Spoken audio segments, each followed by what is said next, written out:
In 1977, the American CIA secretly shipped 42,000 pounds of plastic explosives to Libya, whose dictator, Muammar Gaddafi, pictured, was openly involved in international terrorism. The CIA then sent several US Army Green Berets to Libya to teach terrorists how to assemble bombs in suitcases and other portable items. This resulted in several terror bombings in Europe and Africa. This was exposed when longtime CIA operative Edwin P Wilson was arrested in 1982 by American law enforcement for shipping explosives and other weapons to Libya. Edwin Wilson grew up on a farm in Idaho and joined the CIA in 1956 after serving in the Korean War. After a career in covert operations, he officially retired in 1971, but continued to work for the agency as a contractor who shipped arms to Angola, Laos, Indonesia, and the Congo. Wilson ran front companies for the CIA and built a $23 million fortune with a string of properties, including a 2,500-acre farm in northern Virginia.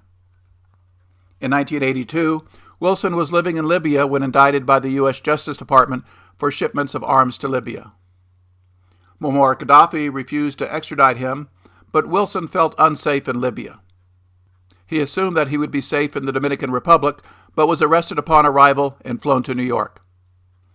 The CIA denied any involvement in Wilson's activities, and he was convicted and sentenced to 52 years in prison in 1983. Wilson appeared on the popular ABC News Nightline news program from prison in 1986 to proclaim his innocence because he said he was doing CIA work. With us now live from the federal penitentiary at Marion, Illinois, is former CIA operative Edwin Wilson, currently serving 52 years on all charges. Mr. Wilson, you heard what George Carver, who also used to be with the CIA, had to say about you. You, he said, may be reprehensible. The CIA is clean. What do you say? Well, Ted, I say that he's completely wrong, and I didn't know Mr. Carter when I was in CIA. I was always outside working undercover. I've never even been in the building. I think time will prove that I was working there. And you have been convicted on these charges now, yes. So we're not talking about stuff that's still up in the air. Right. When you arranged to have tons of C4 plastic explosive delivered right. to Libya, right. When you sent former Green Berets over there on contract to Libya right. to train people in making mines and making explosives in assassination, who do you think you were doing that for? All right. I was doing that as a covert agent, and as a matter of fact, those charges are wrong. If you give me a second to explain, I'll tell you exactly what happened. There's a man named Brower on the West Coast that shipped explosives all over the world. I had 4 of his people. We went to Libya. We were to train 10 low-level soldiers on bomb disposal. It is difficult to believe that Wilson could obtain nearly all the plastic explosives available in the United States without help from the CIA, since federal law enforcement closely monitors the sale and distribution of explosives. It's also difficult to believe that Wilson could have U.S. Army Green Berets sent to Libya to train terrorists without high-level support in the CIA. Wilson's conviction appeal produced CIA records indicating that he had worked for the CIA on at least 40 occasions after retirement. None of those documents showed the CIA asked him to sell explosives to Libya, but several showed the agency knew he worked there and requested his help in obtaining information. After a decade in prison, an appeals judge ruled that the U.S. Justice Department prosecutors knew that Wilson had worked for the CIA and lied to the court. The CIA then admitted its involvement and produced a letter stating that Wilson was acting as an undercover U.S. intelligence agent when he sold explosives to Libya. This document can be read at the CIA's library link below. Why did the CIA provide these documents years later? Probably because Wilson's agency friends knew that media and congressional attention had faded. Wilson had suffered enough for his mistakes, so was released from prison in 2004, not because he was cleared of committing serious crimes, but because the CIA accepted responsibility and it's somehow allowed to authorize criminal activity. Links below provide more details on this case, but what happened to all the explosives and trained terrorists? There were several terror bombings in the 1980s that were probably enabled by Wilson's help. The Belle disco was popular with American soldiers stationed in Cold War Germany. On April 5, 1986, an explosion there killed 2 American servicemen, a Turkish woman, and injured more than 200 others. Libya denied any role in the bombing, but American President Ronald Reagan announced that intercepted messages between Tripoli and agents in Europe showed that Libya was to blame. Reagan did not mention that the bomb was probably provided by his CIA. Reagan ordered the aerial bombings of Libyan cities of Tripoli and Benghazi that killed 37 and injured 93 Libyans.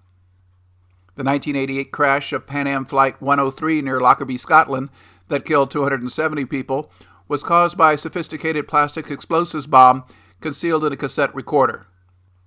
Libya was blamed for years, but the truth arose, showing that Iran had paid a PLO operative for the bombing in retaliation for the shoot-down of an Iranian commercial airliner by the U.S. Navy 5 months prior.